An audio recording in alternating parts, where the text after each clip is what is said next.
qarışqa içərisində qarışqa sözünün keçdiyi bir cümlə təqdim edin mənə.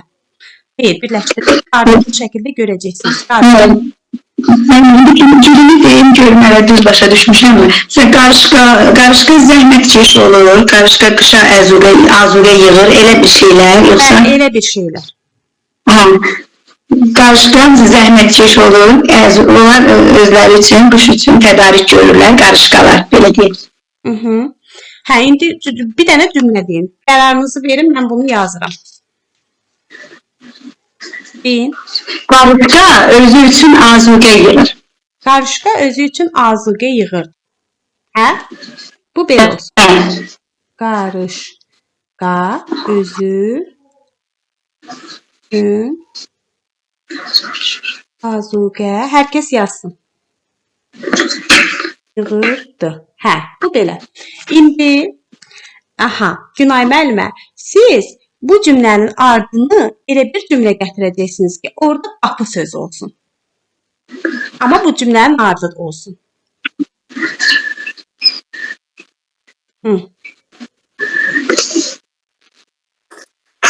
Salam müəllimə, hər vaxtınız xeyir.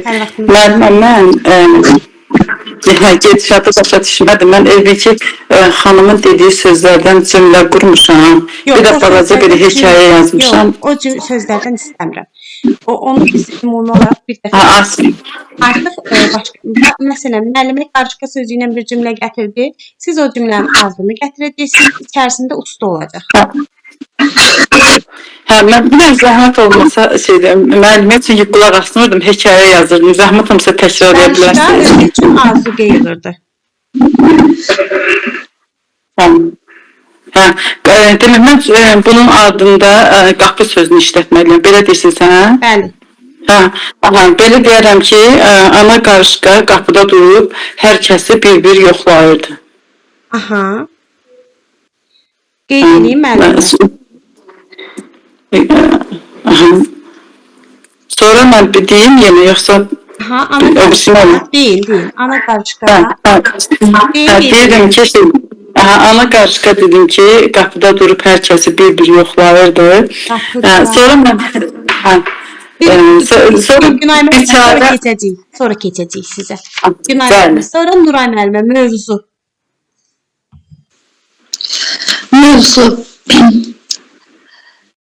Müəllimə ana qarışqa ilə bağlı uşaqlara mövzu verdi. İndi bu cümlə ilə əlaqəli olsun.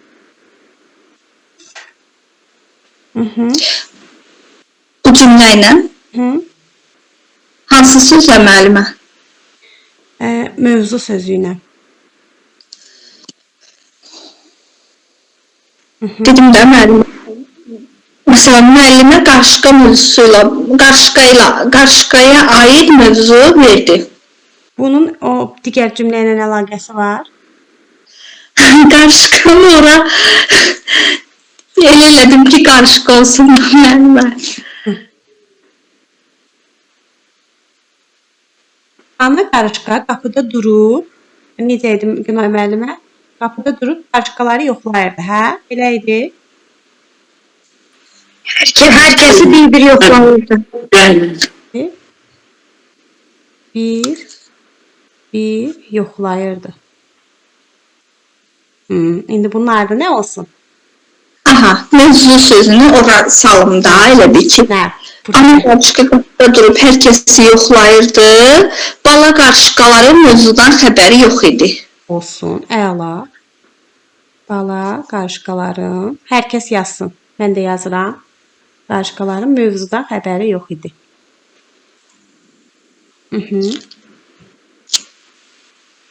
Yox idi. Əla. Daha sonra keçirəm. Həsən Kərimli yazılan müəllim parça. Salam müəllimə. Salam. Bala qarışqaların bu mövzudan xəbəri yox idi. Çünki onlar bir parça çörək axtarırdılar. Var böyle. Çünkü onlar meşədə bir parça çörək, yağ. Parça ola bilər. Bir parça yox, tikə. O düz gəlmir. Bir parça. Çünkü bala qarışqalar meşədə bir parça tapdılar. Parça. Bir parça. Gəlin o bildiyimiz parça ilə əlaqələndirək. Bir bala qarışqalar.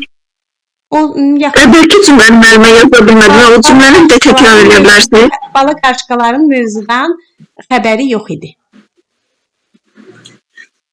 Mövzudan xəbəri yox idi.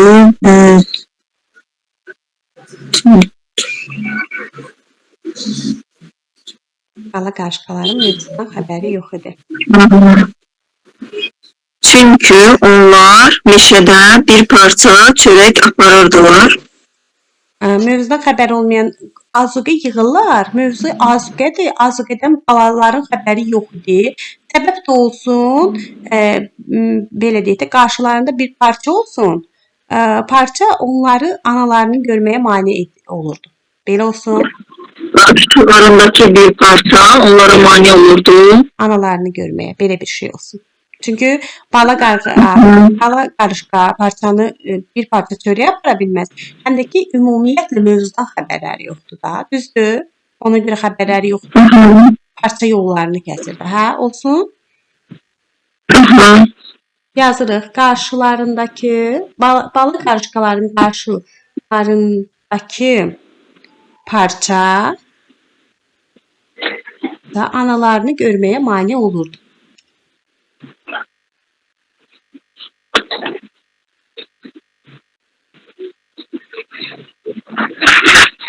Aha, yazdıq bunu. Sonra dönürük Südabə müəllimi. Oxumaq. Çünkü karşısındaki parça onlara mani, onun karşısındaki parça onlara mani olurdu. Onların başı okumaya karışmıştı. Olabilir. Evet, okumak. Bağım karşı, ama o parça mani olmuştu onlara göre düz gelmez. Karşısında parçaların, karşısındaki parçalara mani oldu.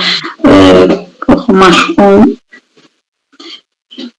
Həmin vaxt onların başı okumaya karışmıştı. Olabilir öyle bir şey. Mane olan parçaydı. Parça. İkisi de böylemişim. Buyurun, fikirləşin, müəllim gözləmə vaxtı veririk.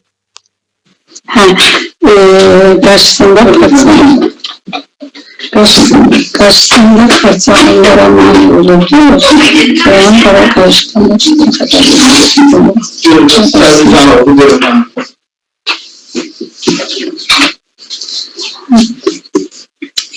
Okuma. Oraya gelmek için bir cümle okumak. Oxumaq. Balalar analarının onlara kitab oxumağını istəyə də bilər. Hə, görmürlər? Olabilir. Bala qarışqalar analarından onlar üçün kitab oxumaq Yox, orada kim yazırdı? Kim yazdı orada? 1-2? Bəli, müsahibə dərsidir, nitqi formalaşdırıq. Orada müəllim kim yazdı mahnı oxumaq sözünü? O cümləyə bir də qayıda bilərik, mən buradan çıxa bilmirəm. O səs açın deyin də müəllimə. Onlar kim müəllimlər fikirlərini desin. Biz ümumiləşdirək müəllimə olar. Müəllimlər fikrinizi bir deyin, yazmayın. Səs açın, fikrinizi deyin. Onlar belə deyək, bala qarışqaların qəmli baxışları üzlərindən oxunurdu. O da olar. Axşam Mən də belə demədim ki, müəllim, ana qarışqa isə musiqi oxuyur və onları səsləyirdi, ya çağırırdı. Amma bunu deyil. Bala qarışqaların sonra necə oldu müəllimə cümləniz? Mən deyirsiniz müəllimə? Nuray müəllimə dedi, bala qarışqaların Qəmli baxışları onların üzlərindən oxunurdu. Aydın şəkildə oxunurdu. Başları oxunurdu. Aha, oxunurdu. Əla. İndi keçirəm Günay müəllimə. Çarə. Bəli, müəllim. Gəl bu cümlədən sonra deyərəm ki, biçare, çünki bu halda qarşıdalar çox biçare qalmışdı. Balalar. Balalar çox biçare qalmışdı, və biçare qalmışdı. Bala qarşıdalar biçare qalmışdı. Yəni köməksiz bala qarışqalar çarə qalmışdı.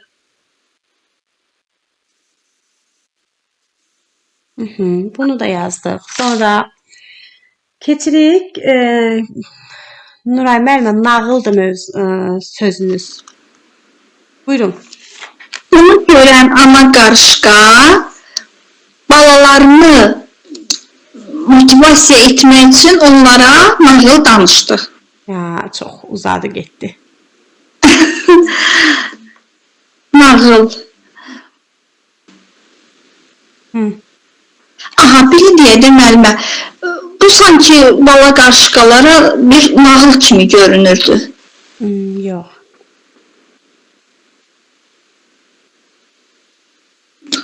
Yox deməyim, yəni bilirsiniz necə ardını gətirə bilməliyik. Yəni bax, bala qarışqalar bir yerdədirsə, gəlin belə deyək. Aha, nağıl qəhrəmanı. Ana onların xoşladığı nağılın adını dedi. Ana hələ ki onları görmür. Niyə bir yerdədirlər? Olsunmu onların nağıl dinləmək saatları olsun? Hə? Ola bilər. Ola bilər. Onlar nağıl dinləmək üçün bir yerə yığılmışdılar. Olar? Onlar nağıl dinləmək üçün bir yerə yığılmışdılar. Onlar nağıl dinləmək üçün bir yerə yığılmışdılar. Aha, əla. Sonra keçirik. Həsən Kərimli yazan müəllimənin sözü qəhrəman sözüdür. Onlar nağıl dinləmək üçün bir yerə yığılmışdılar. Onlar nağıllardakı qəhrəmanları canlandırmağa çalışdılar. Uzun oldu. Yox. Onlar Qəhrəman sözü xoşuma gəldi. Çünki nağıl dinləməkdir və qəhrəman nağıldakı qəhrəmanların çətinliklərini necə dəf etdiklərini xatırladılar. Olar elə bir cümlə. O necədir? Olar belə. Aha. Onlar nağıllardakı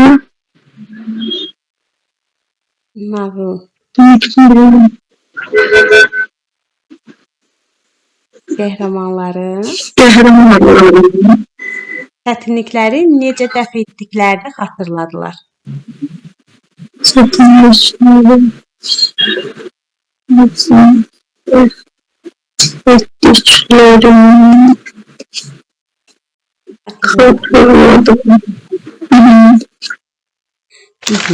Sonra sözümüzə baxaq. Parça qəhrəmanca qarışqa oxumaq usta.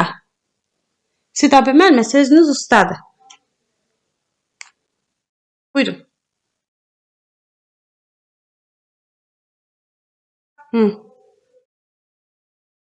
Sidabə müəllimə buradasınız?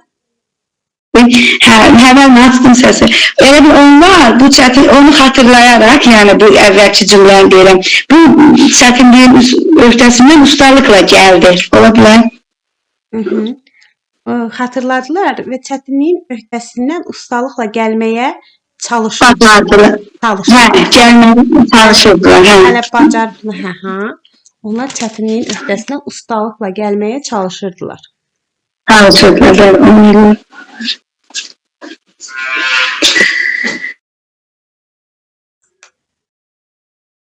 Ustalıqla gəlməyə çalışırdılar.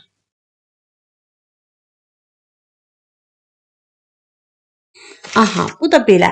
Sonra qızlar. Günay müəllimə, sözünüz qızlar. Bəli, mən ən çox qızlar aktivlik göstərirdi. Aha, əla. Ən çox qızlar aktivlik göstərir.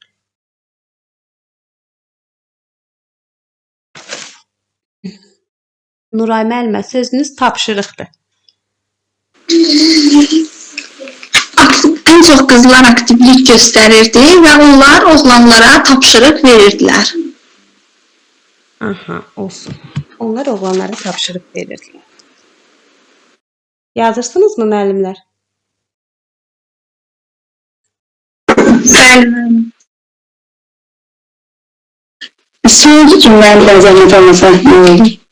Oğlanlara tapşırıq verirdilər. Müəllimə belə dedi, belə də yazdı. Sonra qəhrəman uca. Uca sözünə aid Kərimli müəllimə. Buyurun. Uca sözünə aid. Birdən ucadan səs gəldi. Ya ana qarışqanın səsi gəldi. Aha. Olar? Aha, birdən ucadan ana qarışqanın səsi Ana gəldi. qarışqanın səsi gəldi.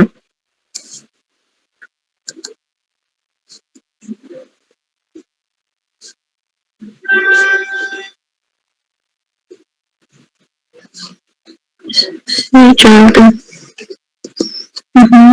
Birden ucadan ana qarışqanın səsi gəldi. Ne diyorsun ben cümleler? Bir dakika. Birdən ucadan ana qarışqanın səsi gəldi. Südabə müəllimə, dərzidir cümləniz. Dərzi. Dərzi, dərzi. Vay. Ben onu bir saat yazmıştım diyorsun. Farklı orada. He, parça. He, onlar qarşılarındakı parçanı dərziyə vermək üçün Yox, götürmüşlər. qarışqanın səsi gəldi. O dərzi ilə söhbət edirdi. Sən demə dərzi parçasını axtarırmış. Olar? Olabilir. Çox gözəl. Aha. O dərzi ilə söhbət edirdi. Olsun belə. Ucadan səsi gəlir baxın. Dərzi ilə söhbət edirdi. Aha. O dərzi ilə söhbət edirdi. Əla. Sonra keçək. Deyəsən. Dərzi sözündən sonra kimindir növbə? Günay müəllimə. Günay müəllimə dərzi idi. Nuray müəllimə inşa.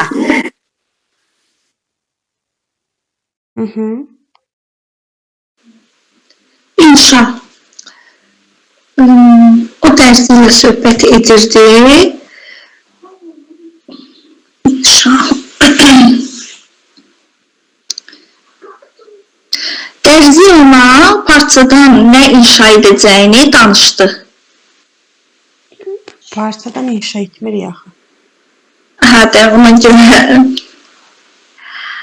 inşa.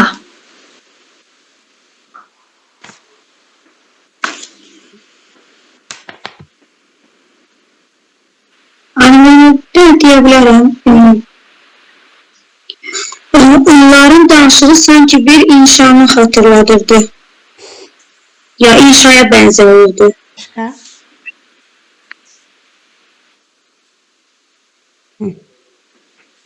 Müəllimlər versiyalar istəyirəm.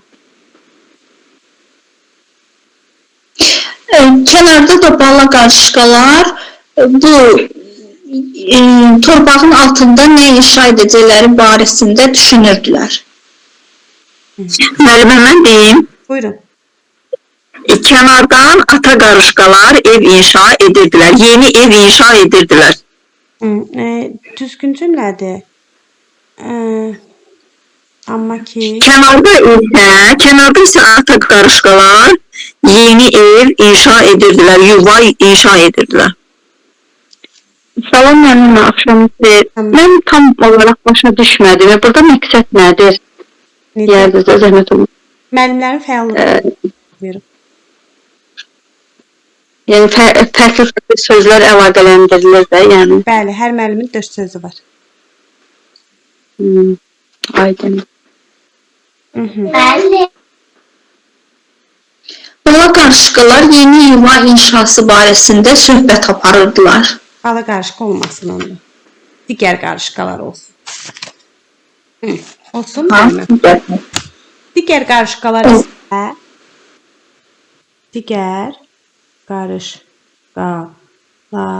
isə yeni yuvanın inşası haqqında danışırdı.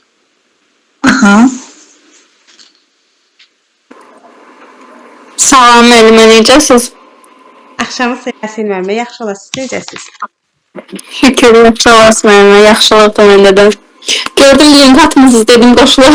Yaxşı elədiniz Yasin müəllimə, izləyin, maraqlı dərsdir. Sonra yaxın biz burada hekayə qurmuşuq, onu danışacağıq. Nuray müəllimə, ilk Kərimli yazılan müəllimə oynatmaq. Aha, bəli. Digər qarışqalar isə yeni yuvanın inşası haqqında danışırdı. Ana qarışqa balalarını yanına çəkib birlikdə onları oynatdı. Yox, inşası haqqında danışırdı. Hələ balaları tapıyıb Bərzi ilə danışır, o da inşa haqqında danışır, birdən-birə getməyək də. İnşası haqqında danışırdı.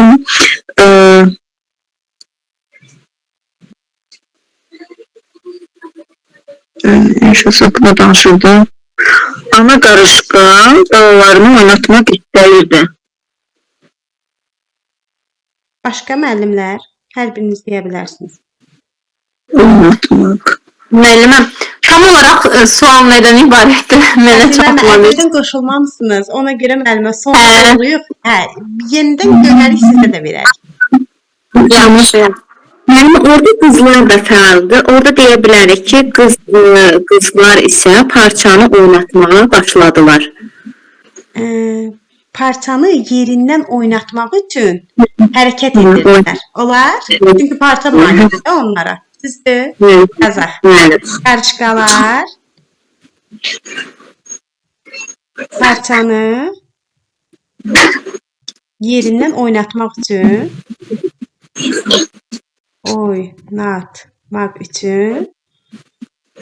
hərəkət edirdilər.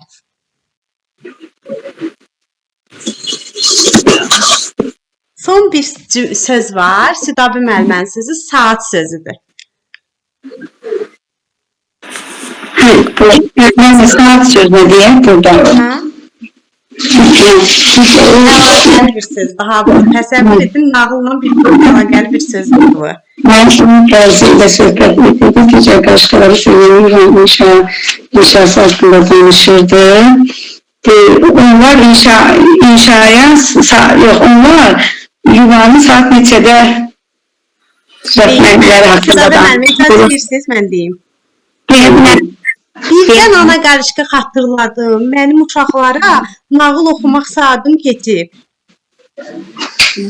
Hə? Nağıl saatı vaxtı idi axı. Birdən ana qarışqa nağıl saatını xatırladı.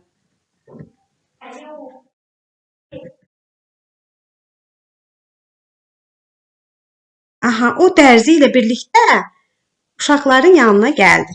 O dərzi ilə birlikdə bala qarışqaların yanına gəldi. İndi bunu kim yazıbdı? Mənə qəşəng istəyirsiniz, mən oxuyum. Müəllimlər, bir-birindən əlaqəsiz, heç belə bir-birindən əlaqəsi olmayan, özünüz də gördünüz ki, mən vermədim ki, birdən düşünərsiniz ki, yəni mən əvvəlcədən hazırlaşıram və yaxud da necə, həmçinin siz də hazırlaşmamışdınız. Demək ki, biz bir-birindən əlaqəsiz 4 sözdən cümlələr qura biliriksə, digər müəllimlər də özlərindəki sözlərlə onu əlaqələndirib bir dənə hekayə və yaxud da ki, belə deyək ki, bir nağıl kimi bir şey üzə çıxarda biliriksə, demək ki, bizim fəal lüğət bazamız var. Amma biz onu ifadə edə bilmirik, hə? Gəlin oxuyaq və burada istəyirsiniz, kim yazıbsa o oxusun, istəyirsiniz mən oxuyum. Kim oxumaq istəyir? Buyurun. Biz oxuyun müəllimə. Aha. Qarışqalar özü üçün azuqə yığırdı. Ana qarışqa qapıda durub hər kəsi bir yoxlayırdı. Bala qarışqaların mövzudan xəbəri yox idi. Qarışqalardan parça qarşılarındakı parça onları görməyə mane olurdu. Bala qarışqaların qəmli baxışlarını üzlərindən oxumaq olurdu. Bala qarışqalar bitare qalmışdı. Onlar nağıl dinləmək üçün bir yerə yığılmışdılar. Onlar nağıldakı qəhrəmanların çətinlikləri necə dəf etdiklərini xatırladılar. Onlar çətinliyin öhdəsindən ustalıqla gəlməyə çalışırdılar. Ən çox qızlar aktivlik göstərirdi. Onlar oğlanlara tapşırıq verirdilər. Birdən ucadan ana qarışqanın səsi gəldi. O dərzi ilə söhbət edirdi. Digər qarışqalar isə yeni yuvanın inşası haqqında danışırdı. Bala qarışqalar parçanı yerindən oynatmaq üçün hərəkət edirdilər. Birdən ana qarışqa nağıl saatını xatırladı. O dərzi ilə birlikdə bala qarışqaların yanına gəldi. Elə bilirsiniz bir nağıldır, hə? Əməlli başda oldu nağıl. Bax, biz bağça müəllimlərinin yaradıcılığı buradadır. Biz boşuna yaradıcı müəllim adlandırılmıyıq, ha? Onu bilin. Gördünüz? Nə gözəl nağıl yazmışsınız, müəllimlər. Heç bu məharətinizdə xəbəriniz vardı? Hə. Necə idi müəllimlər? Çok güzel. Çox sağ olun, siz də şərait yaratmışsınız. Allah razı olsun. Demək ki, nəymiş? Bizim fəallıq bazamız varmış. Biz özümüzü ifadə etməyə bacarırmışıq. Amma niyəsə kompleksimiz var. O nöqtəsinə gəlmək. Təsəvvür edin, burada əslində niyə belə elədim müəllimlər? Bir-birindən əlaqəsiz. Hansı ki, heç bir sözün, təsəvvür edin, onu gəlin mən sizə desəm ki, müsahibədə sizə desələr ki, müəllimə, ki, bu normaldır əslində. Desələr ki, müəllimə, qarışqadır, oxumaqdır, ustadır, saatdır, biçarədir, qızlardır, dərzidir, nağıl, tapşırıq, inşa, parça, qəhrəman, nə bilim, uca, oynatmaq sözünə aid cümlə qurun, belə bir nağıl qurun. Bax, bu sözlərdən ibarət.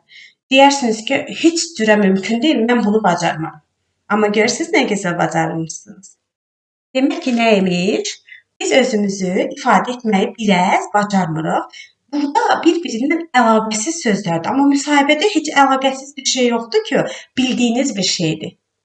Ona görə müəllimlər biraz cəsarət lazımdır özünüzü ifadə etməyiniz üçün. Ona görə də biz burada ümumi olaraq ödənsiz dərslərdə mən hər dəfə sizə yeni, belə deyək də, təlimatlar verəcəm. Görəcəksiniz ki, həqiqətən yeniliklər sizin nə qədər o, belə deyək də, zehninizi açır. Yəni, o şablonlardan çıxaq. Yaxşı, bu belə. İkinci olaraq, keçək indi müsahibə suallarına. İstəyirsinizsə, başqa bir müəllimlərlə də davam edə bilərik, dörtlü şəklində. Yenidən davam edib bir nağıl da qura bilərik. Müəllimə, Bəli, bir söz soruşum sizdən, siz bilərsiniz də. Bizim sertifikasiyamız inşallah açan olacaq. müəllimə, gələn il 2026 ildə mütləq şəkildə sertifikasiyamız olacaq, amma ay dəqiq. Görəsən, əvvəl olacaq, axır olacaq. 6 ayı düşürülür, amma bunu dəqiqliklə deyə bilmərəm. Hansı ay müəllimə? İlk 6 ay. İlk 6 ay, hə. Mən heç nə hazırlaşmıram da, nə oxumuşam, o işə qəbulda oxumuşam. 2 ildir dəftər kitabı atmıram. Bildiklərim də yadımdan çıxıb. Yaxşı. Hə, inşallah müəllimə görəydim. Belə müəllimlər, sualınız varsa sualınızı cavablandıraq. İstəyirsinizsə dərs prosesini belə davam edək. İstəyirsinizsə müsahibə və yaxud da ki, sertifikasiyaya aid nə suallarınız varsa ondan davam edək. Buyurun. Müəlliməm, olar ki, məndən davam edəsiniz, amma ki, necə deyim, o testdə düşən suallar olar. Seçdikləriniz. Müsahibə, nə bilim, müsahibə də ola bilər, prosta baxımda nə verirsiniz verin. Yaxşı, Asil müəllim. Görüm nəysə yadımda qalıb ümumiyyətlə. Hə, onda əl qaldırım bütün müəllimləri bir-bir danışdıracağım. Asil müəllim, siz mənə müasir müəllimin psixologiyası necə olmalı? Müasir müəllimin psixologiyası. Ya Allah, düşünürəm ki, müasir müəllimin psixologiyası ilk öncə uşaqlara şəxsiyyət kimi yanaşmalıdır. Uşaqlara necə deyim, subyekt forması, yəni obyekt kimi deyil, subyekt kimi yanaşmalıdır da, belə deyim. Sonra ay Allah, biraz həyəcanlandım. düşünürəm nəticə yönümlü müəllim olmalıdır. Birinci əsas uşaqlara şəxsiyyət kimi yanaşmalıyıq da, yəni ki, müasir müəllim mən elə fikirləşirəm. Bilmirəm nə dərəcədə düz deyiləm, amma ki, belə ətraflı danışa bilmədim. Birinci olaraq bir müəllim müasir müəllimlə danışırıqsa, ilk öncə empatiya hissi olmalıdır və uşağa qarşı anlayışlı olmalıdır, səbirli olmalıdır, dözümlü olmalıdır. Motivasiya qurmağı bacarmalıdır müasir müəllim. Müasir müəllim hər zaman özü üzərində işləməli, özünü inkişaf elətdirməlidir. Həmçinin özünü də adaptasiya edib, entuazm yaratmağı bacarmalıdır müasir müəllim. Stresini idarə edən müasir müəllim ədalətli olmalıdır, qərəzsiz olmalıdır, obyektiv qərarlar verməlidir, pozitiv olmalıdır və hər zaman yaradıcı düşüncədə olmalıdır. Müasir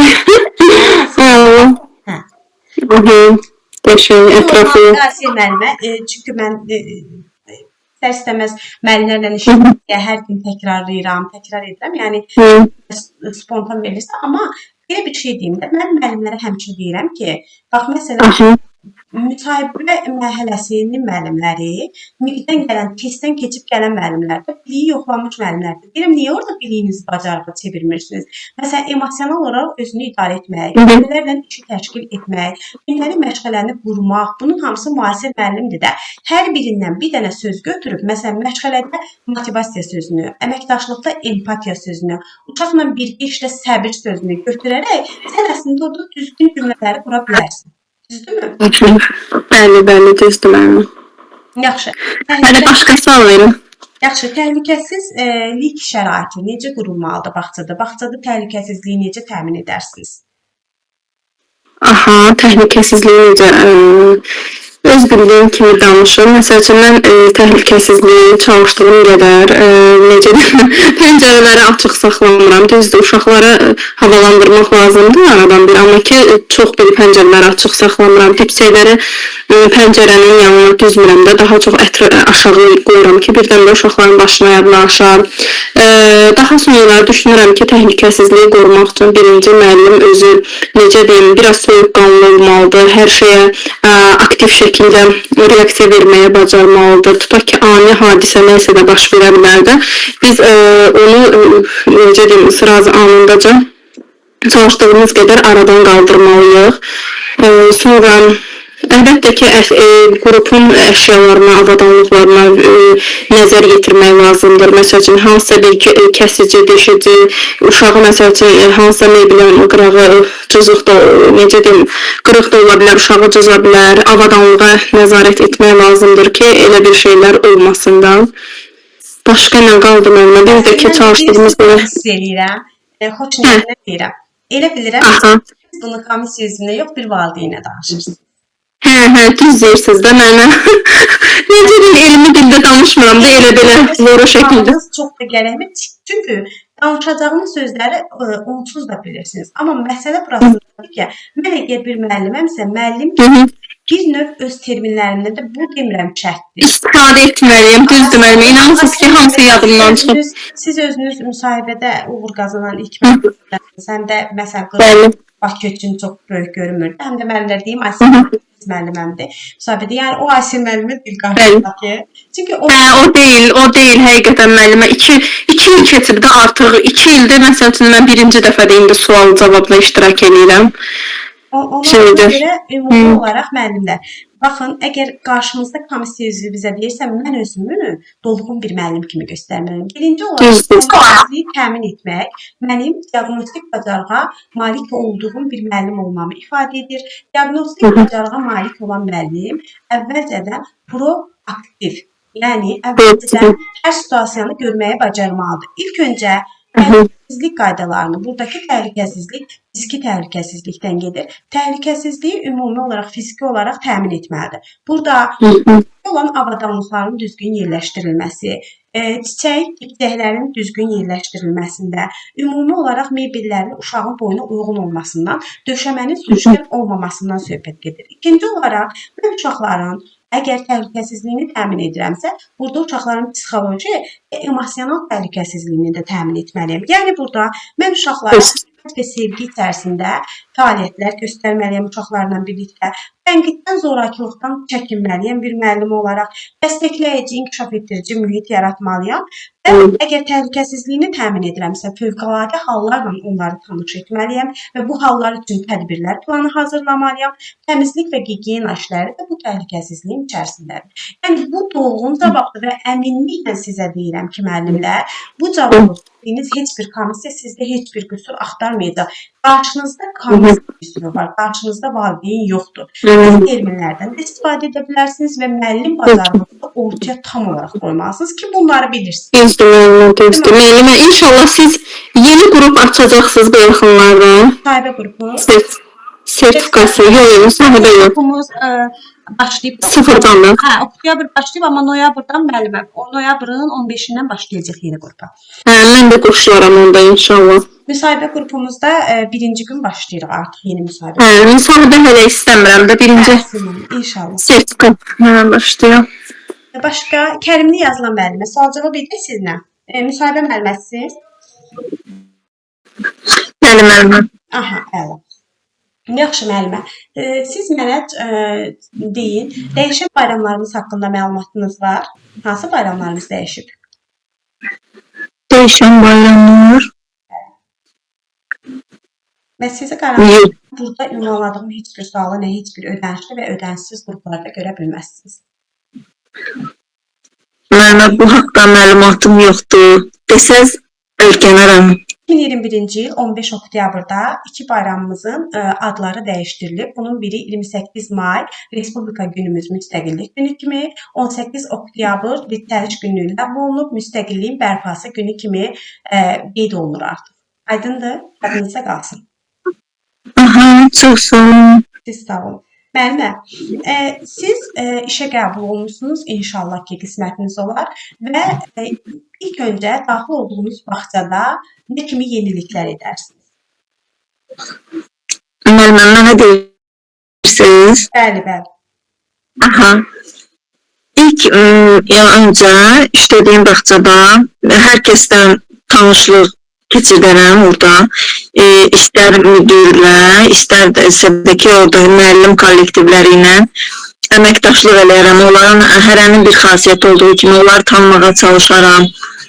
Sonra öz qrupuma keçərək oradakı uşaqlarla tanışlıq eləyərəm. Uşaqların hamısına bir-bir tək-tək yanaşaram. Onlara empatiya hissi ilə yanaşaram. Elə uşaq olur, ağlayır. Onları sakitləşdirməyə çalışaram.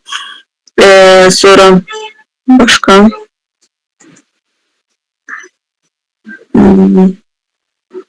belə Başqa müəllimə?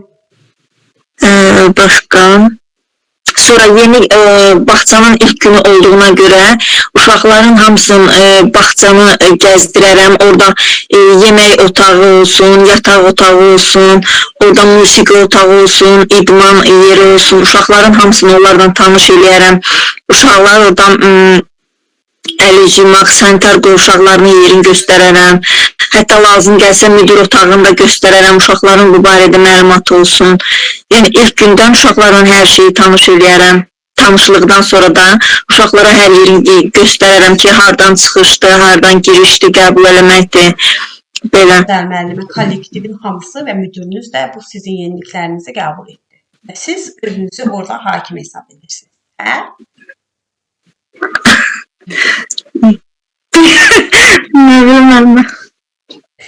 Müəllimə, bu sual ümumiyyətlə yenilikdir müəllimə, yenilikdir, amma belə bir şey deyim. Bu sual əslində bir müəllimin həqiqətən yenilik haqqında düşüncəsi nədir onu soruşur. Birinci olaraq cavab budur, tam olaraq budur cavab ki, bağçada ilk ümumiyyətlə işə başladığımız zaman hansı yenilikləri edərəm, işə başlayan zaman edəcəyim yeniliklər hansı yeniliyə ehtiyac var? Ümumiyyətlə mən bir müşahidə aparmalıyam və hansı yeniliyə ehtiyac varsa o yenilikləri birbaşa yox, təkliflər, layihələr kimi təqdim edib edərəm. Çünki siz unutmuyorsunuz, kollektiv içərisinə daxil olursunuz və birgə komanda halında əməkdaşlıq edərək, kooperasiya şəklində əməkdaşlıq edərək siz orada fəaliyyət göstərməlisiniz. Bunu heç bir zaman unutmursunuz. Ki bunun bütün müəllimlik müəllimlərimə deyirəm ki, ora getdiyiniz zaman praktikası olan müəllimləri unutmayın, özünüzü belə təkəbbürlü 3 aylıq proqramı öyrənib, siz orada gedib belə deyək də 3 aylıq proqramdan orada gedib illəri müəllimlərdə dərs keçə bilməzsiniz. Yəni onların praktikası çox güclüdür, həqiqətən çox güclüdür. Yəni işləyən müəllimlərin, həqiqətən işini icra edən müəllimlərin çox gözəl praktikası var.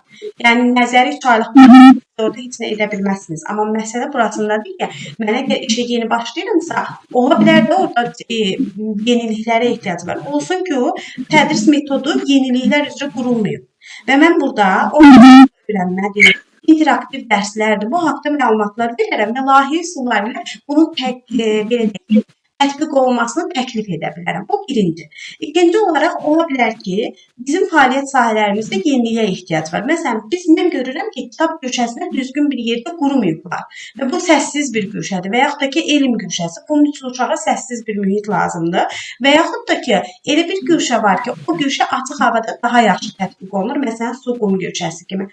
Bunu məsələn yenilik kimi verə bilərəm. Və yaxud da ki, ola bilər otaq uşağın marağına uyğun deyil. Uşaqlar üçün əlçatan deyil. Belə bir görürəm ki, baxsa uşağın valideynləri ilə sıx əməkdaşlıq etmir. Bax, bu sıx əməkdaşlıq üçün məsələn, mən valideynlərlə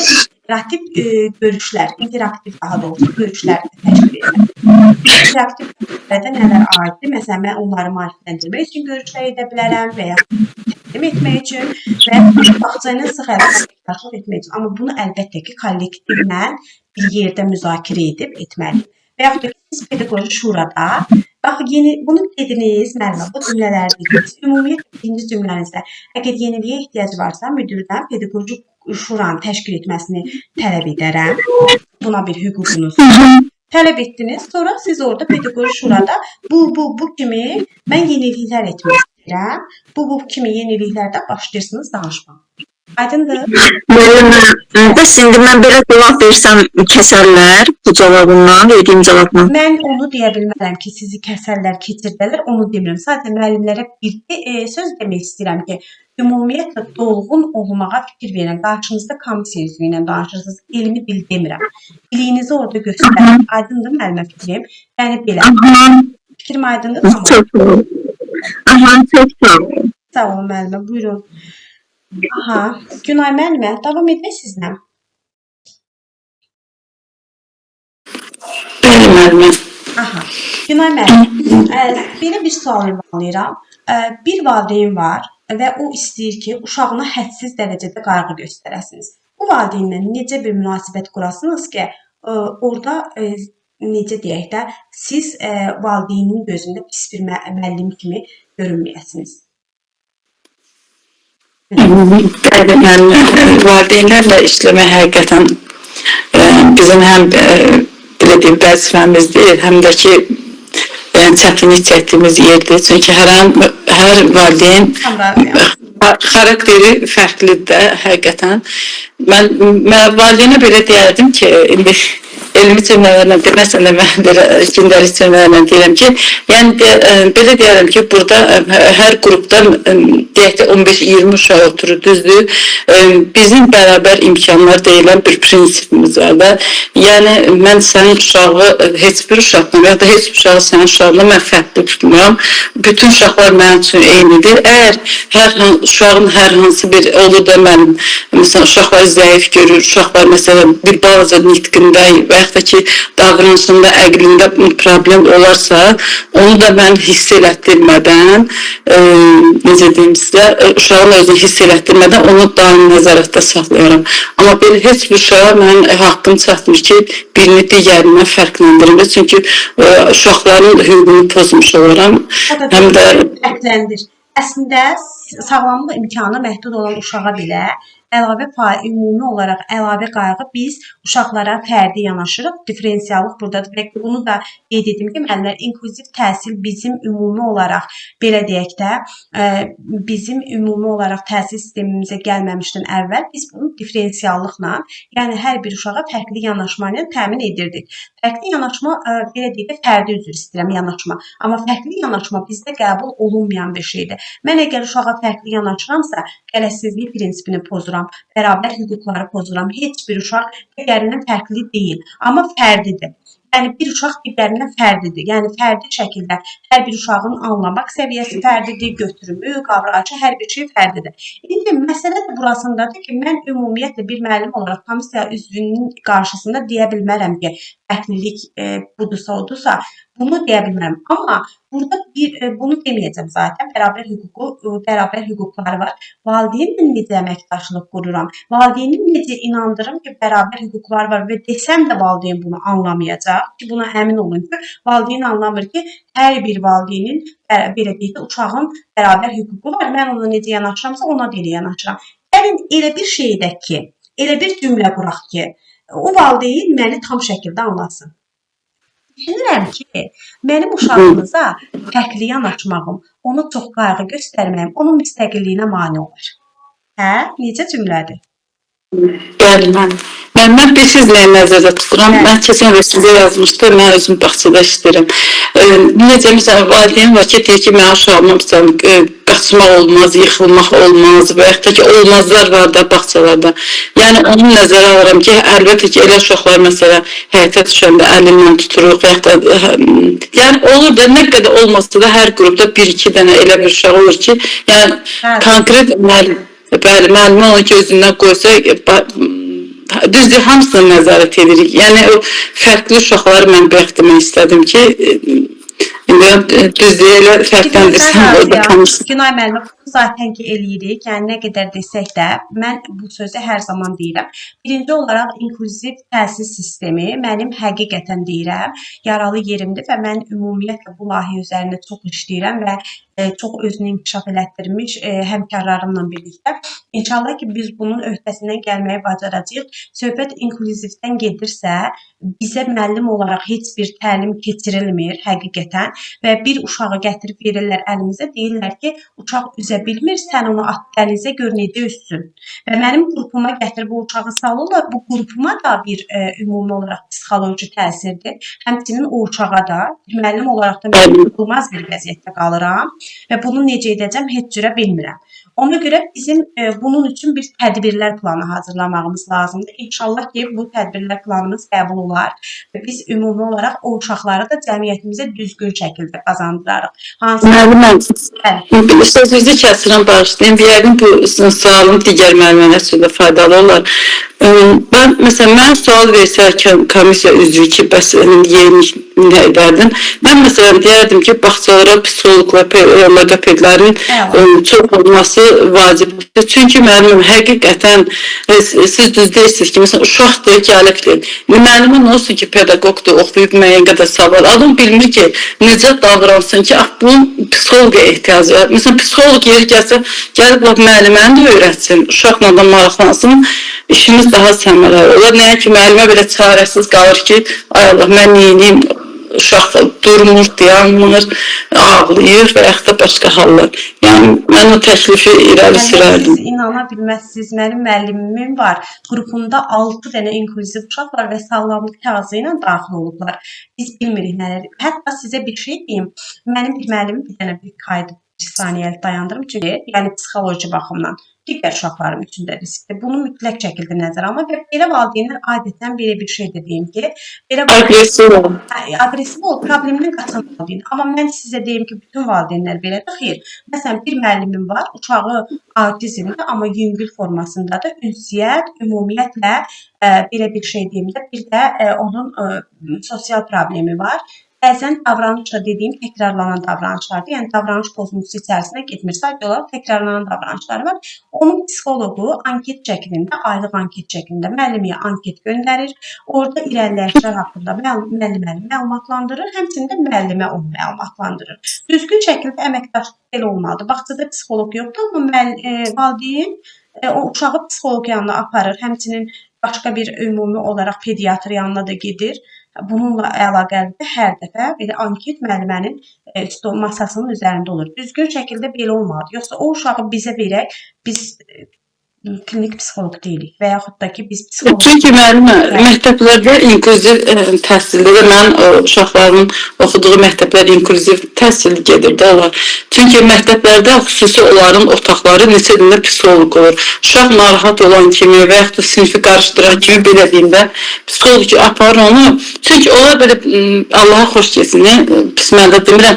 Uşaqların marağı olmur, riyaziyyata qulaq assın, ədəbiyyata qulaq assın. Onlara aparırlar və oyun keçirdirlər, nəsə başlarını qatırlar da. Mən gördüklərimə nəzərəm deyirəm ki, psixoloqlar olsa çox yaxşı olar da. Yəni, müəllimələrin... Biz pedaqoqlar belə deyək də, onun təlimini, seminarını, təhsilini almış olsaq, biz, məsələn, müəllim var, işləyir inklüziv uşaqla, deyirəm, modifikasiya nədir, akademasiya nədir, inklüziv təhsildə, o mənə onun açıqlamasına verə bilmir.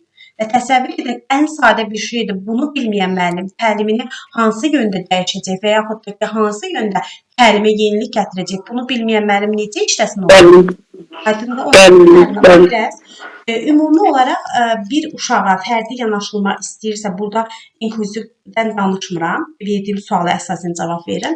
Burada müəlliməsiz inandıra bilməm. Birinci olaraq komissiya üzvünün qarşısında əlbəttə ki, deməlisiniz ki, ilk öncə bütün uşaqlar bərabər təhsil hüququna malikdir və biz heç bir uşağa fərqli yanaşa bilmərik. Fərdi yanaşmalarla biz onu təlimə cəlb etməliyik, fəaliyyətə cəlb etməliyik. Valideynlə söhbətim zamanı bunu əgər valideyn qəbul etmirsə, mən uşağın müstəqilliyinə mane olacağım haqqında ona məlumat verərəm ki, uşağınıza fərqli yanaşmağım, ona xüsusi qayğı göstərməyəm, müstəqilliyinə mane olacaq uşağın.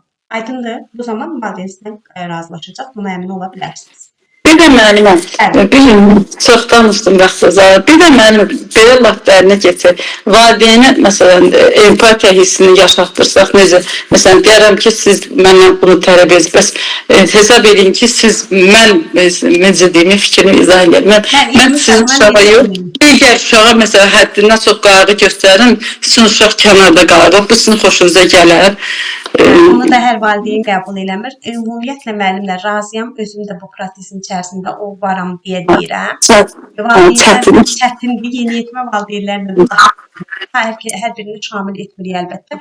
Ümumiyyətlə təhsilin sosial sifarişçisi valideyndir. Necə ki deyirik, hər zaman müştəri haqlıdır. İndi valideyn də hər zaman haqlıdır. Ona görə həssaslığı mütləq şəkildə tam qoruyur. Aydındır. Yəni şərait rəaqətinizi alçatmamaq şərti ilə hər zaman valideyn haqlıdır. Bunu unutmayın. Yol tapmağa çalışın. Siz sağ olun. Başqa müəllimlər kim sual cavabda iştirak etmək istəyirsə buyursun. Sadə baxaq. Hə, bir yarım saat vaxtımız var. Buyurun.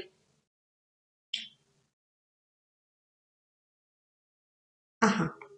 Kimin ələ? Gültəkin müəllimə. Gültəkin?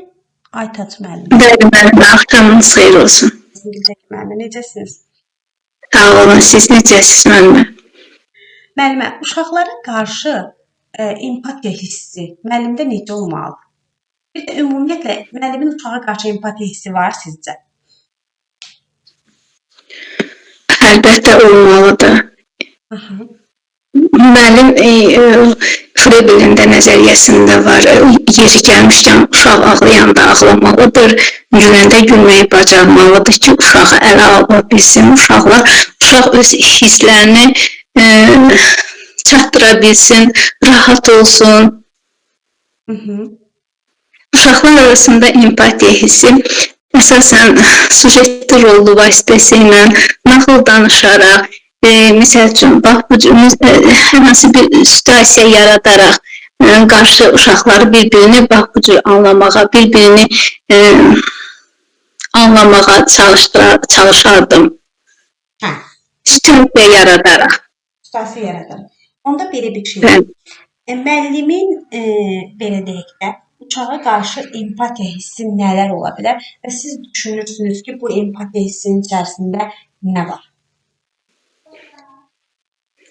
Uşağın daxili aləminə nüfuz etmək, hər bir müəllimin perspektiv səhv eləmirəmsə, qabiliyyəti olmalıdır, uşağın daxili aləmini hiss etməlidir. Belə. Yəni, çalışmalıdır ki, uşaq nə istəyir, nəyə görə ağlayır və yaxud da özünü rahat hiss etməməyin səbəbi nədir? Nəyə görə oyuna qarışmır? Nəyə görə bölüşmək istəmir? Nəyə görə paylaşmaq istəmir? Bax bu birinci həmin səbəbi araşdırmaq. Yəni sizə bir situasiya deyim. Deməli, bir uşaq var, daşı alır əlinə, pəncərəni qırır. Gəlin buna qarşı bir empati yaradım. Bir də bir valideyn var, uşağın davranışında problemi görürəm və valideyn gəlir mənə deyir ki, müəllimə, çox xahiş edirəm, aramızda qalsın. Bizim evdə bəzi problemlər var. Ata evdə ümumi olaraq münasibətləri düzgün şəkildə qurmur. Bəzən evə içkili hal da gəlir. Bu da uşağın davranışına təsir edir. Elə anlamayın ki, mən uşaqla məşğul olmuram və yaxud da qayğı göstərmirəm. Sadəcə özümdən asılı olmayan səbəblər var. İndi burada hansı empatiya gücünüz daha güclü olar? Burada birinci valideyni başa düşərəm, anlayış göstərərəm. Əlbəttə ki, ailədəki o vəziyyəti anlayışla qəbul edərəm və çalışaram ki, yəni yenə valideyni maarifləndirərdim ki, o baş vermiş hadisələrdən uşağı qıraq tutmağı, tutsaz daha yaxşı olar. Bu cür yəni valideynin anlayışla qarşılayaraq Mənim valideynə qarşı empatiyam var. Amma bir uşağın daşı alıb pəncərəni qırmasına qarşı onun yerinə qoya bilmirəm. Səbirli və təmkinli olmağım. Səbirli, bəli, müəllimə, uşaqdan da danışacağam. Əgər məsəl üçün bu uşaq bunu elədiysə, əlbəttə ki, səbirlə, təmkinlə bunun düzgün olmadığını, yəni bu bizim evimizdir, elmi bağça bizim evimizdir, bizim iki evimizdir. Bir öz doğma yaşayıb böyüdüyümüz, digər təhsil, dostların olduğun, oynadığın ev bağçadır. Pəncərəni sındırsa nə baş verər? Sudan hava soyuq olar, üşüyərək. Bu cür digər, məsəl üçün, kimsə, məsəl üçün, sənin sevdiyin, nəyisə sındırsa sənin xoşuna gələr. Evimizi kimsə, məsəl, nəsə eləsə, bu yaxşı olarmı? Axı, bu yaxşı bir hal deyil.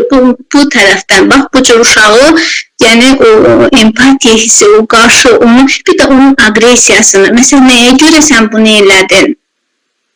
Səbəbini də soruşardım, bir də maarifləndirici tərəflərini. Əla bir şeydir. İndi deyim.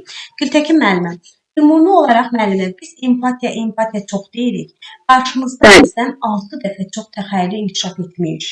Hər gün müxtəlif, yenilik, yaradıcılıq. Yəni biz o düşüncədə ola bilmərik. Mümkün deyil. Bir müəllimin uşağa qarşı empatiya isə onun səbir və təmkinindən irəli gəlir. Amma mən özümü valideynin yerinə qoya bilərəm və düşünərəm ki, mənim də yoldaşım belə olsa, belə olar. Birbaşa özümü onun yerinə qoya bilirəm. Empatiya özünü onun yerinə qoymaqdır.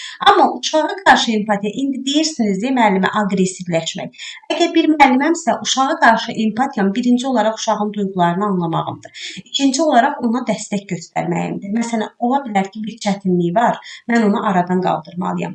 Səmimi münasibət göstərməliyəm. Səbirli və təmkinli olmağın içərisində budur. Və ola bilsin ki, bir məsələ var onun həllində, ola bilsin ki, fərdi yanaşma tələb edir. Buna uyğun mən ona dəstək göstərməliyəm. Müəllimin uşağa qarşı empatiyası yadınızda qalsın, səbirli və təmkinli olmasıdır. Valideynə qarşı empatiyası özünü birbaşa onun yerinə qoya bilir. Aydındır Gültəkin müəllim? Meydanı çox sağ olun. Tamam, fikirləriniz səhv deyil, yenə deyim. Heç bir müəllimin fikri səhv deyil. Sadəcə olaraq mən istəyirəm ki, yeni bir şeylər, ümumi olaraq müəllim yanaşmasına uyğun fikirləriniz formalaşsın. Aydındır müəllimə? Yəni heç bir yanlış deyil. Burada fikri mən tamamlayıram. Düşünməyin ki, siz yanlış deyirsiniz. Belə. Təşəkkür edirəm müəllimə. Bir də olsa hər müəllimə. Siz sağ olun. Buyurun. Aytəz müəllimə. Salam müəllimə, axşamınız xeyir. Axşamınız xeyir olsun Aytəz müəllimə. Aytəz müəllimə, uşaq oyuncağı niyə qırır? Biz əgər bu uşaq daim, necə deyim, aqressiv uşaqdırsa, daim psixoloji durumu yerində deyilsə, biz onun əvvəlcə valideynlə maraqlanarıq, öyrənərik ki, görən bu uşaq niyə bu oyuncağı qırır. Amma yox, bir körpə uşaqdırsa, balacadırsa, o hələ oynamağı onunla necə rəftar eləməyi bilmirsə, onu qavramaq məqsədi ilə qırırsa, yəni ola bilər. Amma belə yenə də deyirəm, psixoloji durumu yerində olmayan uşağa oyuncağı qırarsa, əvvəlcə özümü sakit tərəfindən yanaşaram uşağa. Onun qırma səbəbini soruşaram, nə üçün etdiyini, oyuncaqla elə münasibəti ilə davranış olmadığını ona başa salaram və ailəsi ilə əlaqə saxlaya bilərəm. Belə bir şey deyim də, Uşaq oyuncağı qırırsa bunu psixologiya ilə əlaqələndirək. Bəli, müəllimə. Ha. Yəni körpə uşaqdırsa, bəli, Bilirsiniz nədir? körpə uşaqda yəni uşaq elə bir oyuncağı qavramaq məqsədilə Onu anladım. Deyirsiniz ki, ola bilər ki, körpə uşaqdırsa, əşya manipulyativ, sensitiv dövrdə, dövründədir, təcrübə öyrənmək üçün bu oyuncağı qıra bilər. Bu əladır. Hə, bundan razıyam. Psixoloji deməyiniz biraz müəllimə ağır, mürəkkəb bir şeydir. Ha, psixoloji nədir? Yox. Əgər böyük yaş qrupundadırsa, yəni uşaqlarla rəftarda, oyuncaqlarla münasibətidə Mənim fikriniz tam şəkildə mənə. Emosional, əhval-ruhiyyə və emosiya ilə bağlı ola bilər. Qəzəbli də oyuncağı qırır, hissli də oyuncağı qırır. Bu psixoloji deyil. Aydındır? Bəli, yoldaşlarla əgər rəftarı yəqin pis olub ki, heyfin oyuncaqdan çıxırsa, aqressiyasıdır. Emosiyalarını idarə edə bilməyən uşaq, yadınızda qalsın müəllimlər, ilk öncə öz qəzəbini əşyalar üzərindən saçır. Belə deyil. Özü tənzimləyə bilmir bir şey. Bəli, emosiyalarını tənzimləyə bilməyən uşaq buna psixoloji qətiyyən demirik. Çünki komissiya üzvünüzün biri psixoloqdur. Və psixoloji pozuntu bilirsiniz nədir? Hər hansı bir sindromdur, hər hansı bir xəstəlikdir, hər hansı bir çatışmamazlıqdır deyə bilməzsiniz. Əslində belə bir şey deyim ki, bir uşaq qəzəblənməlidir də, bir uşaq aqressiv də olmalıdır, normal bir halda. Stabil halda olan uşaqlar normal uşaq sayılmır. Uşaq ümumiyyətlə dəyişkən emosiyalara sahib olmalıdır. Amma məsələ burasındadır ki, uşaq emosiyalarını idarə etməyi də bacarmalıdır. Aydındır? Emosiyaları idarə etməyi də uşaq mütləq şəkildə bacarmalıdır. Uşaq əgər oyuncağı qırırsa, bu onun yaş dövrü ilə əlaqəli ola bilər. Ola bilər ki, təcrübə, öyrənmə, bir sensitiv anlama, tanıma, manipulyativ dövrdədir. Ola bilər ki, uşaq əhval-ruhiyyəsini, emosiyalarını idarə etməyi bacarmır, qəzəbini, aqressivliyini uşaq, belə deyək də, hər hansı bir əşyadan çıxır. Ola bilər ki, uşaq bəzən də diqqət çəkmək üçün bu prosesləri edir. Bir də ki, müəllim, əgər uşaq hər hansı bir oyuncağı atır, qırırsa, biz ona yüngül nəsə top kimi, nəsə bir müxtəlif kağız kimi əşyalar verə bilər ki, bunu at. Yəni, atmaq istəyirsənsə, bunu atdır. Təkrarlanan hərəkətləri edirsə uşaq, məsələn, onu edə bilərsiniz. Yaxşı, müəllimə, işləyən zaman daha çox hansı metodlardan istifadə edərsiniz? Tədris metodlarını. Biz elə bir məşğələyə uyğun olaraq daha səmərəli məşğələ keçirməkdən ötürü, daha səmərəli nəticəmizə köklənməkdən ötürü müxtəlif metodlardan, fəaliyyətlərdən məşğul olaraq, yəni ki, uşaqları interaktiv təlim mühiti yaradaraq, müxtəlif qruplarla və yaxud da ki, müzakirə bir üsulu yaradaraq ki, uşaqlar hamısı rəngarəng şəkildə çıxış eləyə bilsinlər. Yəni, bir uşaq qıraqda qalıb, başqaları ilə məşğul olmaq düzgün bizim... Aytaç müəllimə, metod deyəndə nə anlayırsınız? Müəllimin iş üsulu, iş forması, strategiyası, müəllimin nəticə yönümlü bir müəllim olması üçün, məqsədə çatması üçün bu təlim metodlarından istifadə edir. Aha, müəllimlər, siz bilirsiniz o strategiyanı, baxın, Aytaç müəllimə, strategiya yol, mövqeyi deməkdir, düzdür? Strategiyanın əslində bir müəllimin tədris fəaliyyətini həyata keçirdiyi zaman seçdiyi yol mövqeyidir və bu yol mövqeyinin içərisində tədris metodları, tədrisin üsulları, ümumiyyətlə təlimin təşkili, bir də müəllimin planlaşdırılması gedir. Oradakı metod heç bilirsiniz nədir müəllimlər? Oradakı metod mənim bildiyim, gündəlik həyata keçirdiyim şifahi, söhbət və izah formasında metodum. Yəni, əsas olaraq onu göstərirəm ki, uşaq slayd, şəkil, illüstrasiya, hər hansı bir şeylə nə isə anlasın. Bir də praktik metod. Əslində o metod müəllimə elə eynən bu metoddur. Sadəcə bax, məsələn, təlim strategiyası müəllimlərə necə öyrənilirdi? Üsul forma. Üsul forma deyilən bir şey yoxdur. Metoddur, üsuldur, hətta vasitə sözü də var orada. Vasitə də nəyimdir mənim? Mənim ümumi olaraq hər bir şeyim vasitəmdir. Fiziki mühitimin hər bir şeyi mənim vasitəmdir. Aydındır müəllimə fikrim. Metod olaraq siz burada danışmalısınız, əgər bağça dövrü tədris metodundan söhbət gedirsə, əyani, şifahi və praktik metoddan ki, hər üçü lazımdır. Çünki siz müxtəlif öyrənmə tərzinə malik olan hidrogen qruplarla işləyirsiniz və bu qruplar qarışıqdır. Sizin bu metodlardan istifadə edərək hər birinə diferensial yanaşmağınız lazımdır. İndi Aytaç müəllimə bədii təfəkkür məşğələsindəsiniz. Buyurun, tədris metodlarından istifadə edin və hər uşağa diferensial yanaşın. Buyurun. Bədii təfəkkür məşğələsində əgər müxtəlif hibrid yaş qrupunun bağçadayımsa, tutaq ki, körpə uşaqlara şəkillərlə kiçik bir hissəciklər verərəm. Ondan nəsə söhbət əsasında tutaq ki, pişik gəldi, pişik top oynayır, bu kimi biraz böyük və yaxud da müxtəlif yaş qrupu olsa nağıl etmiş üsulla istifadə edərəm. Yəni uşaqlara nağıl danışaram və ani momentdə saxlayaram uşaqların diqqəti məndə olması. Zaten müəllim hibrid qrupda deyilsiniz, qarşıt qrupda deyilsiniz. Siz böyük qrupdasınız. Böyük qrupdayım. Nağıl danışaram həmin uşaqlara, nağıl etmiş üsulundan. Daha sonra isə və yaxud da ki, onu həmən üsuluna uyğun olaraq da praktik şəkildə səhnəciklərlə də davam edərəm. Yəni, görüm uşaq nə dərəcədə öyrənir. Visuallaşdırmağında yəni metodunu özündə göstərir, düzdür? Bəli, müəllimə. Visuallaşdırmağında yəni metodda özünü göstərir. Yaxşı, uşaqların yaradıcılığını inkişaf etdirmək üçün hansı oyunlardan istifadə edərsiniz? Yaradıcılığını inkişaf, süjetli rollu oyunlardan istifadə edərəm. Daha sonra dramlaşdırılmış səhnəciklərlə hekayəni təsvir edilmək üçün belə uşaqları daha da yəni həm yaradıcılığını daha da yaxşı inkişaf etməsi üçün, yəni daha yadda qalan, daha vizual şəkildə uzun müddət yaddaşından getməsin, yəni bu kimi üsullardan istifadə etmək olar. Aha, müəllimə, pointalizm nədir? Pointalizm rəsm fəaliyyətinə aiddir. Burada nöqtələrlə iş deməkdir. Yəni uşaq həm burada uşağın diqqəti daha dəqiq inkişaf edir. Yəni həm də ki bir nöqtələrdən, eyni rəng nöqtədən qarışıq nöqtə olmasın. Hər hansı bir şəkil çəkmək olar. Əsas məqsəd nədir burada? Uşağın diqqətini cəmləməkdən ötürüdür. Həm yaradıcılığı, həm də diqqət. Diqqətini niyə diqqət deyirik pointalizmdə cəmlənir? Ancaq o nöqtələrdən ibarətdir. Həm də eyni rəngli şəkil çəkilir, eyni rənglə uyğun nöqtələrlə qulaq çöpü ilə rənglənir deyil. Yəni kontur həm də şəkil çəkildikdə kontur xətti ilə çəkilir, onun içərisində həmin nöqtələrdə yerləşir, deməli mi? Düzdür. Məsələn, günəşdirsə orada biz sarı və narıncı aydın rənglərdən istifadə etməliyik və nöqtələrlə onu birləşdiririk. Həm də bu nöqtələr ümumiyyətlə uşaqlarda göz əl koordinasiyasında inkişaf elətdirir. Bəs qrataj? Qrataj bu daha böyük məktəbə hazırlıq qrupu üçün əhatə olunmuşdur. Qrataj biraz ağır texnikadır. Yəni şəkili öncə quaş, şəklin altı rənglənir, yəni. Daha sonra isə quaş vurulur, qara quaş. Və ondan sonra onun üstü cızma üsulu ilə cızılır.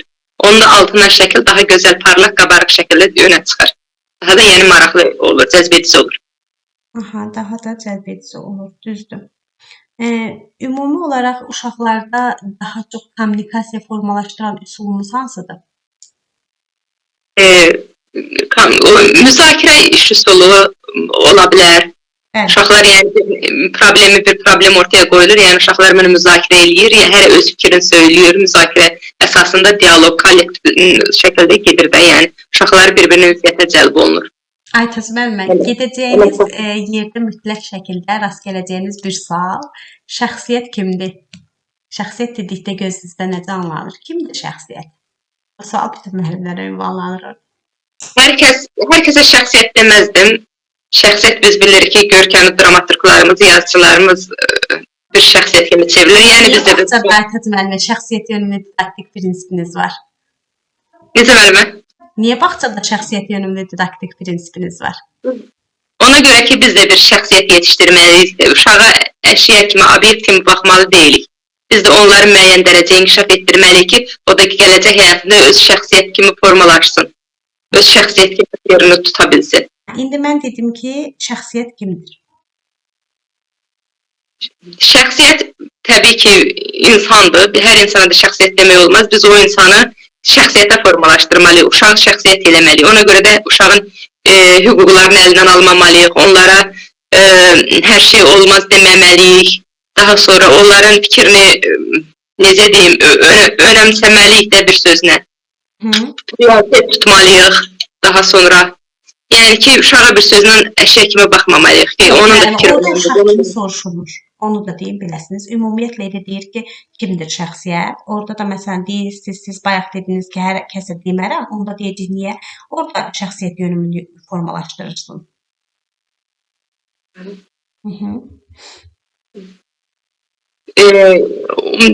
Biz elə bil ümumi hər kəsə şəxsiyyət kimi baxmalıyıq da, yəni inkişaf etdirməliyik bir sözlə.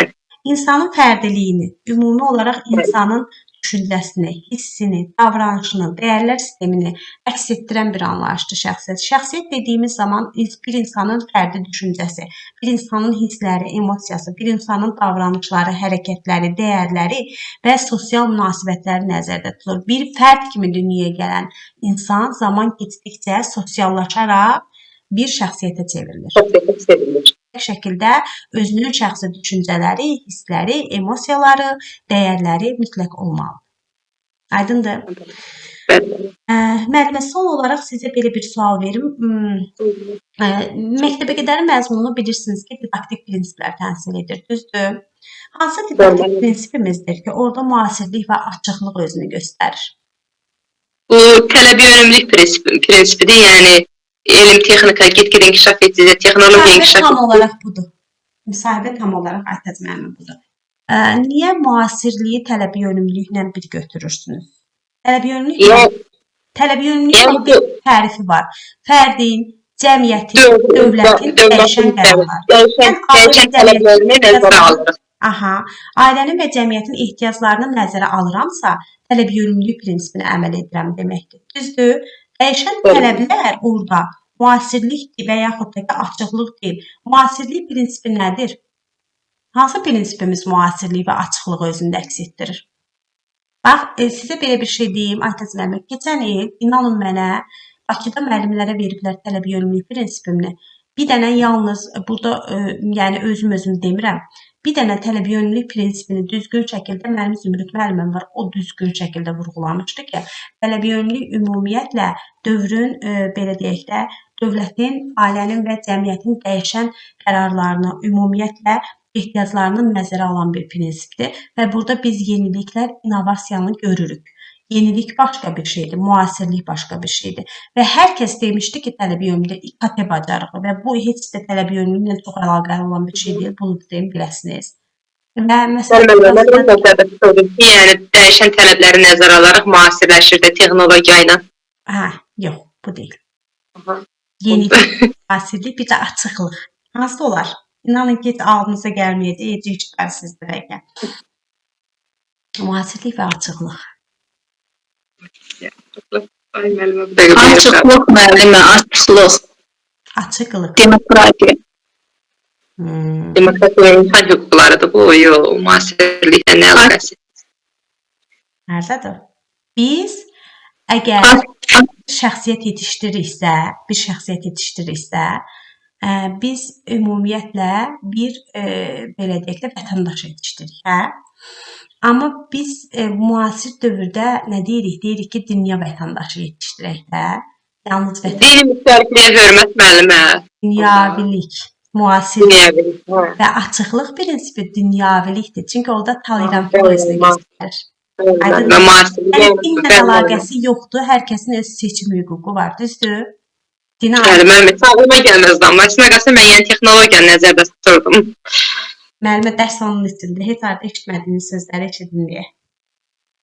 Təkrar, nəyə lazımdır? Müasirlik və açıqlıq yadınızda qalsın müəllimlər. Bunu yəqin ki, mən testlərimə də salacağam. Bu, dünyavilik prinsipidir. Yadınızda qalsın. Əgər tələbi yönümlülük olursa sizdən, müsahibə üçün deyir amma, yəni o testologiya üçün öyrəndiyinizi demirəm. Müsahibə üçün soruşulursa tələbi yönümlülük, dövlətin, cəmiyyətin və ailənin ehtiyaclarını nəzərə almaq. Dövlətin elə ehtiyacı nə idi? Deyir ki, müəllimə sertifikasiya hazırlaş, MİQ-dən geç, müsahibə ver, işlə təmin ol, sertifikasiya hazırlaş, balını topla, get yenidən işlə. Düzdür? Niyə dünyavilik? Onu deyim. Dünyavilik prinsipi müəllimə müasirlikdir. Yəni, müasirlik də odur ki, dünyavilik prinsipində dindən söhbət getmir, ümumi dünyadan söhbət gedir. Yəni, siz bir vətəndaşı dünya vətəndaşı yetişdirirsiniz, aşkarsınız, qəbul edirsiniz bütün dinləri. Belə bir şey deyim ki, ümumiyyətlə müasir dövrün kurikulumda, müasir dövrün ümumi olaraq kurikulumunda belə bir şeydir ki, inkişaf etmiş ölkələrdə müxtəlif dinlər edilir. Hətta bizdə belə. Məsələn, ibtidai sinifin mən həyat bilgisi kitabına baxmışam. Orada sinagoglar haqqında məlumat var, kilsələr haqqında var, xristian dili, ümumiyyətlə yahudilik hər biri haqqında. Bu nədir? Gələcəkdə uşaq öz seçimini özü etsin və müasirlik, aşkarlıq buradadır. Uşaq yönümlü ümumiyyətlə mərkəz və tam olaraq ortada uşaqdır. Uşağı ondan əlaqələndirirsiniz. Yəni uşaq yönümlü qətiyyən deyil. Tələbiyönlük ona görə deyir ki, dövlətin, cəmiyyətin və ailənin ehtiyacını nəzərə almağınızdan söhbət gedir. Şəxsiyyət yönümlülük nədir? Mən onun fərdiliyinə hörmət edirəm. Necə fərdiliyinə hörmət edirəm? Şəxsiyyət yönümlülükdə özünüz bilirsiniz ki, uşağın bir neçə kateqoriyası var. İdrakdır, ünsiyyətdir, psixomotor və dəyərdir və bu fərdi şəkildə inkişaf edir. Hər uşaqda idrak eyni deyil. Mən bu günlərin 5 dairəsində hesab verirəm. 20 uşaqdan 3-ü yaxşı qavrayır. Tutaq ki, 7-si qismən qavrayır, digər isə yaxşı qavraya bilmir. Yəni, bu onun şəxsiyyət algısı ilə, ünsiyyət də bundan əlaqəlidir, psixomotordur və dəyərdir. Amma mən bir uşaqda ünsiyyət, psixomotor və belə deyək də, idrak formalaşdırıb, dəyəri formalaşdıra bilmirəmsə, mən deyə bilmərəm ki, bir şəxsiyyət yetişdirir. Aydındır? Qaldı ki, ümumi olaraq digər prinsiplərinizdə müsahibədə necə verəsiniz? Şəxsiyyət yönümlü dedikdə ümumiyyətlə uşağın fərdiliyinə hörmət etməyinizdir. Uşaq yönümlü mərkəzdə uşağı qoymağımdır. Nəticə yönümlülük mən hər ümumiyyətlə dərsimə məqsədli şəkildə, planlı şəkildə girməyəm deməkdir. Varislik odur ki, əgər mən müsahibədəyəmsə, varisliyə necə cavab verməliyəm? Bax, varislik nədir? Deyir ki, varislik prinsipi deyir ki, belə deyək də, yaşanlıq səviyyəsinə uyğunluq getdikcə mürəkkəbləşməsidir. Standart getdikcə mürəkkəbləşir. Burada yenilik qatıb deyə bilərsiniz ki, siz ora əvvəlki biliklərə söykənərək uşağın yeni bilgilər əldə etməsi əslində varislik prinsipidir. Biz varisliyin tam olaraq qaydasını deyib, məzmun komponentlərinin getdikcə mürəkkəbləşməsi, əvvəlki biliklərə söykənərək yeni biliklər.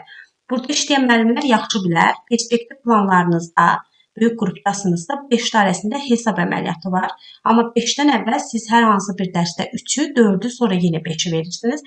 Çünki varislik və psixoloji ardıcıllığınız mütləq şəkildə sizin qorunmalıdır və varislik də əvvəlki bilgilərə bizim söykənməyimizdir. İntegrativliyi də bilirsiniz, mövzuları əlaqələndirməyimiz. Aydındır? Həyatdan əlaqələndirmədə belə şey qılıyorsunuz. Bəli. Aha. Başqa sualınız varsa, Aytəs müəllimə buyurun, yoxsa keçin başqa bir müəllimə. Çox da Allah təşəkkür. Hər tərəfinizdən verdiniz. Bir də ki, müəllimə necə nitqim formalaşır? Biraz mənim daha yaxşı olacaq. Aytəs müəllimə narahat olmayın. Yetər ki, çağırın, yaxşı olacaq müəllimə. İnşallah Allahın köməyi ilə ayırır. Başqa müəllimlər sualınız varsa buyurun, yoxsa mən suala keçim. Kim iştirak etmək istəyir sual cavabda?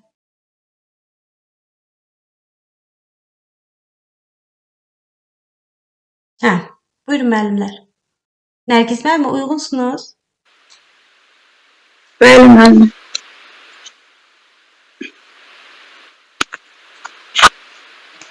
Mənim səsim gəlir. Aha.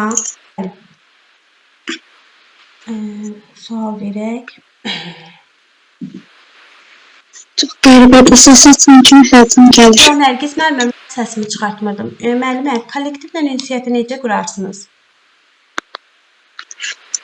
Kollektivlə ünsiyyəti ilk öncə özüm haqqında məlumat verərdim, sonra qarşı tərəfin haqqında məlumat istəyərdim. Bu formada. Sonra artıq iş haqqında danışıb, onun hansı metodlar var bu formada, yəni kiçik də olsa öyrənərdim. Yəni belə. Elə bu müəllimə? Yəni belə mən məsələn özüm haqqında danışdım, qarşımdakı öz haqqında danışır. Elə yəni ünsiyyətə girib dialoq alınır da. Sual deyir, sözdən söz çıxır əlavə olaraq. Kollektivlə münasibəti necə qurarsınız? İşə yeni başlayırsınız. Birinci olaraq deyirsiniz ki, salamlaşaram, özümü təqdim edərəm, düzdür? Bəli. Özümü təqdim edərəm, sonra qarşı tərəf özünü təqdim edər, özü haqqında danışar. Ünsiyyətdə açıqsınız, səmimisiniz, düzgün şəkildə münasibət qurmaq istəyirsiniz, aktiv şəkildə onları dinləyirsiniz və orada məsələn onlar hər hansı bir plan, layihəsi haqqında danışırsa, özünüzü ora əlavə etməyə çalışarsınız. Nərgiz müəllim. Nərgiz müəllim, müəllimlərə belə bir sual verildi ki, hansı yaş qrupunda işləmək istəyirsiniz? Böyük yaş qrupunda. Nədənsə hər bir müəllim olmaq istəyən hər kəsin arzusudur. Böyük yaş qrupu, hə? Mən indi orta qrupdayam. Böyük qrupda köməkçi kimi işləmişəm. O nəyə görə böyük qrupu seçərdim? Çünki onlar artıq başa düşürlər. İstər məşğələni, necə deyim, uşaqlara məşğələni keçdikdən sonra onlardan geri dönüş almaq olur da. İstərsə də oyun fəaliyyətində həvəslə oynayırlar. Amma orta qrup, məsələn, məşğələləri keçəndə bəzisi başa düşür, çünki onlar yeni kiçik qrupdan keçdiklərinə görə tam hələ, necə deyim, qavramırlar çox şeyi. Müəllimə burada bilgi körpələr qrupundan götürüb axıra kimi getmək istəyərəm. O da yaxşı fikirdir. O da qəşəng bir cümlədir əslində müsahibə üçün. Onu da deyə bilərsiniz. Bütün qruplarla işləmək mənim üçün xüsusi bir zövqdür. Uşaqlarla işləməyi sevirəm. Mənim üçün qrup yaşının fərqi yoxdur. Öz qrupumu körpələrdən götürüb məktəbacılıq qrupuna kimi aparmaq mənim üçün daha məqsədə uyğundur. Amma bütün yaş qrupuna uyğun olaraq yəni işləmək potensialına malikəm. Belə deyə bilərsiniz. Yaxşı müəllimə, uşaqlarda sosial bacarıqları necə inkişaf elətdirək? Sosial bacarıqlar. Əsasən uşaqlarla həm ünsiyyət qurmaqla, həm də oyun vasitəsilə hər hansı bir əyləncəli şəkildə qurub, onlarla daha çox, necə deyim, vaxt keçirərək sosial münasibətlərdə yəni qura bilərik. Sosial münasibətləri necə quraq uşaqlarda?